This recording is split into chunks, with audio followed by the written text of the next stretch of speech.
নমস্কার বন্ধুরা, সোনুর রান্নাঘরে সকল বন্ধুদের স্বাগত। দেখুন সোনুর রান্নাঘরে কি হচ্ছে, চিকেন, আলু ছাড়া চিকেন হবে বন্ধুরা। এটা রবিবারের চিকেন, সেটা আপনাদের কাছে আজকে আমি তুলে ধরছি, কালকে পারলাম না। একটু রসুন বাটা দিলাম, আদা বাটা দিলাম, পাকা কাঁচা লঙ্কা বাটা দিলাম, জিরে দিলাম, সর্ষের তেল। রেসিপিটা পুরো সর্ষের তেলেই হবে, আমি সর্ষের তেলেই সব কিছু করি রান্নাবাড়ি।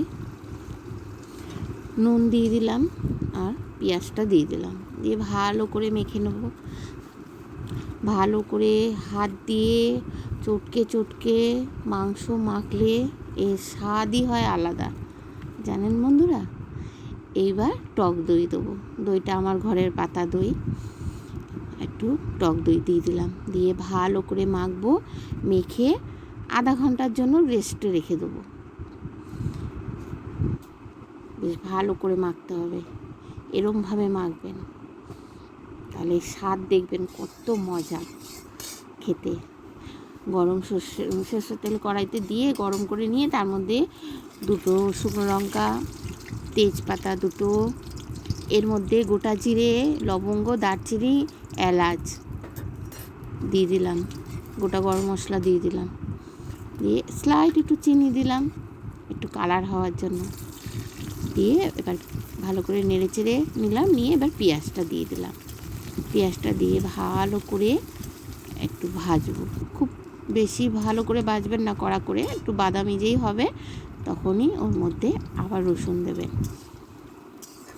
রসুনটা দিয়ে একটু যেই গন্ধ বেরোবে তারপর টমেটোটা আমি দিয়ে দেবো।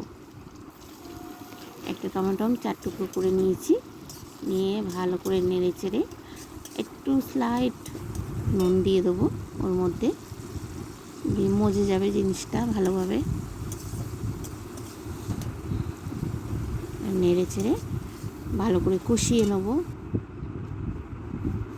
এবার ক্যাপসিকাম দিয়ে দেবো, ক্যাপসিকামটা দেওয়ার পর না মাংস দিয়ে দেবো। বেশি ভাজবো না ক্যাপসিকামটা, ক্যাপসিকাম বেশি ভাজলে তার গুণাগুণ একটু কমে যায়, মানে বেশি ভাজবেন না, কোনো কিছু রান্নাতে ক্যাপসিকাম ভাজবেন না বেশি।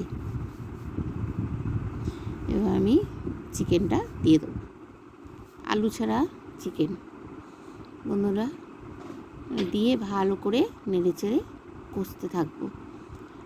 খুব ভালো করে কষতে হবে, কেননা যত কষাকষি হবে বেশ মজবে ততই ভালো লাগে খেতে। এর মধ্যে একটু লঙ্কা গুঁড়ো দিয়ে দিলাম, শুকনো লঙ্কা গুঁড়ো। একটা জিনিস দিতে ভুলে গেছি জানেন বন্ধুরা, রান্না করতে করতে তারপরে মনে পড়লো, বলুন তো কি, আমাকে একটু কমেন্ট বক্সে জানাবেন তো কি দিইনি আমি একদম ভুলে গেছি। পরে গিয়ে মনে করলাম, এ বাবা এই জিনিসটা তো দিলাম না। কষাচ্ছি তারপরে মনে, কি দিলাম না, এই যে হলুদটা দিইনি, একটু নুন দিয়ে দিলাম, দেওয়ার পর ভালো করে কষিয়ে নিলাম। আবার একটু কষাবো, কষাতে কষাতে মানে মুরগির মাংস কখনো ঢাকা দিয়ে দিয়ে কষাবেন না, তাহলে কিন্তু একদম গলে হয়ে যাবে। কম আছে, ধিমি আছে, ভালো করে কষিয়ে নিতে হবে। দেখবেন কষাতে কষাতে মজে যাবে আর সাইড দিয়ে তেল তেল ভাব একদম এসে যাবে, তেল ছেড়ে দেবে, তখন গরম জল দিয়ে দেবেন। এই দেখুন আমার সাইড দিয়ে কিরকম মজে গেছে, তেল ছেড়ে দিয়েছে। এবার আমি গরম জল দিয়ে দিলাম, দই যে বাটিটায় ছিল সেই বাটিটার মধ্যেই আমি জলটা দিয়েছি, গরম জল দিয়ে দিলাম, বেশি না, মানে মাংসটা সিদ্ধ হতে যতটুকু, কেন আলু ছাড়া তো মুরগির মাংস কষাতে কষাতেই হয়ে গেছে, সিদ্ধ হয়ে গেছে। একটু ঢেকে দিয়েছিলাম, কেন জল দেওয়ার পর একটু ঢাকতে হবে, ঢেকে একটু কম আঁচে করে রেখে দেবেন, তার বেশি না, 5 মিনিটের মতন রাখার পর তারপরে ঢাকনাটা খুলে আবার এমনি এবার ফুটাতে থাকবেন, আর ঢাকবেন না। দেখুন আলু ছাড়া চিকেন রেঁধে দেখবেন দারুণ লাগে খেতে, দারুণ লাগে। হয়ে গেছে, এবার বাটিতে ঢেলে ফেলছি। রসে কষে চিকেন আলু ছাড়া। এবার পরিবেশনের পালায়। বাটিতে বেড়ে নিই, সবাইকে দিয়ে দেবো। বন্ধুরা, ভালো লাগলে একটা লাইক, শেয়ার, কমেন্ট, সাবস্ক্রাইব করে দেবেন, আর একটু কমেন্ট বক্সে জানাবেন। আর আমার নতুন বন্ধুদের বলছি, আমার পাশে থাকবেন, সাথে থাকবেন, আমাকে একটু সাপোর্ট করার জন্য সাবস্ক্রাইব, লাইক, শেয়ার করবেন আপনারা বন্ধুরা। আর যারা আমার পুরনো বন্ধু, সকলেই তো আমার পাশে আছে, কমেন্ট করে আমাকে খুব সাপোর্ট করছে, আমাকে এগিয়ে নিয়ে যেতে সাহায্য করছে, তাদেরকে জানাই অসংখ্য ধন্যবাদ আর বুক ভরা ভালোবাসা ছোটোদের জানাই।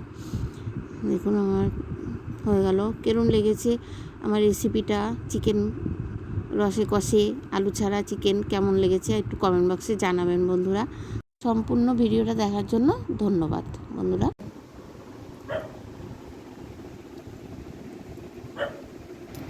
দারুণ হয়েছে মাংসটা।